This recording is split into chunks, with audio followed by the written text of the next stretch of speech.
I'm very kind of intrigued by the league. I think it's a really cool idea. I really like that the XFL and I think it was the USFL, right? They kind of merged into this one.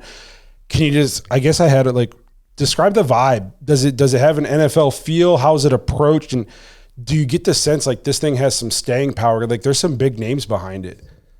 Yeah, absolutely. Now there's definitely a budget, right? They're trying to be on budget this year versus, last year's XFL league. And so, to compare it to an NFL experience, it's night and day difference, but the competition is there. You look at names that are in the UFL, it's guys that are just like me that are outside looking in that have played on NFL rosters. And so that's one thing that, I try to tell my friends back home and people that haven't been watching the UFL is like, listen, there's a lot of talent here, very similar to the National Football League, and you're getting that sort of play on Saturday, Sunday in spring football.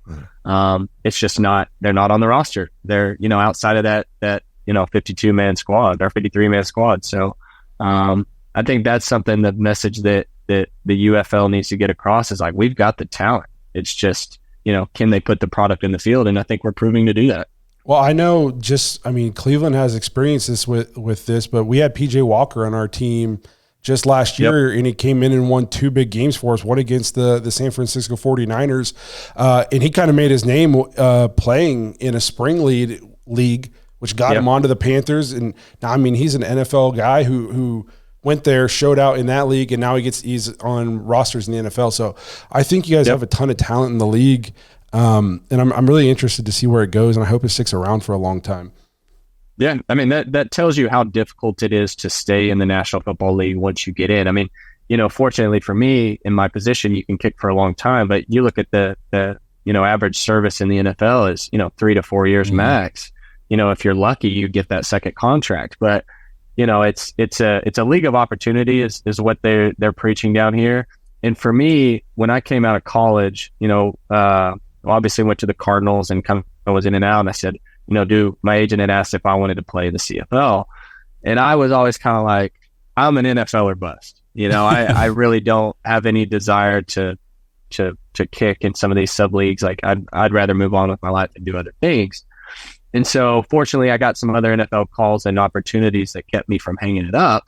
And then when I played in the first XFL, I had a great season until COVID hit.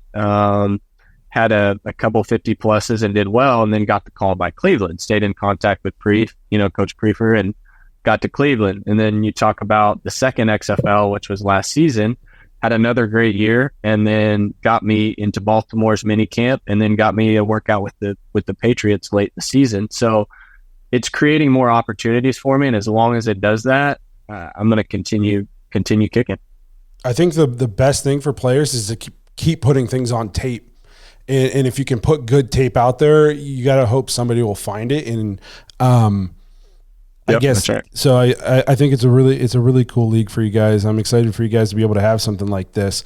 I don't know how involved he is, but you've been in the XFL a couple times now. Have you ever met The Rock? No, I have not. Okay. I have not. We did have a meet and greet last season where he kind of came in with some of the owners and talked on stage.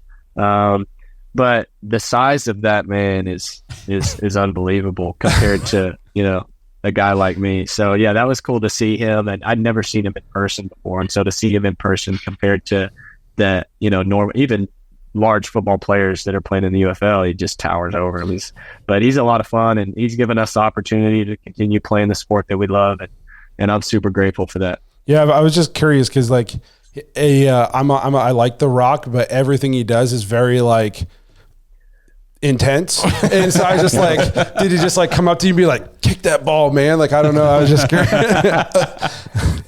No, he's definitely an actor. He knows which way to pose and which way to look and act. And so that was, you can definitely tell that he was putting on a show, but he seems like I said, it's cool being around and just at least getting to know him a little bit from a distance.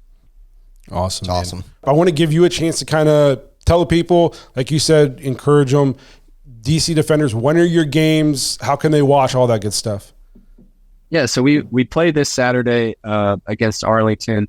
I think it's on, it's either Fox or ESPN. So we do get primetime coverage, which is sweet. Yeah. Unfortunately, last week we were playing during the women's championship game, basketball championship game. So I think we lost some viewership there. But it's the competition level. We talked about that early on in the show, is like, it's not just guys that, aren't capable of playing the NFL. Like, there's proven veterans that are playing in this league, and it's very competitive. So I think that's a fun aspect of it. I enjoy playing in the league because of that, and being around teammates that have had 3, 4, 5-year careers in the NFL. Like, that means something. And so that's pretty neat. But yeah, we play on primetime television. It's good quality football. It's in the spring. What else there is to watch on TV on a Saturday, Sunday evening? So I think it's a cool experience for fans to watch football.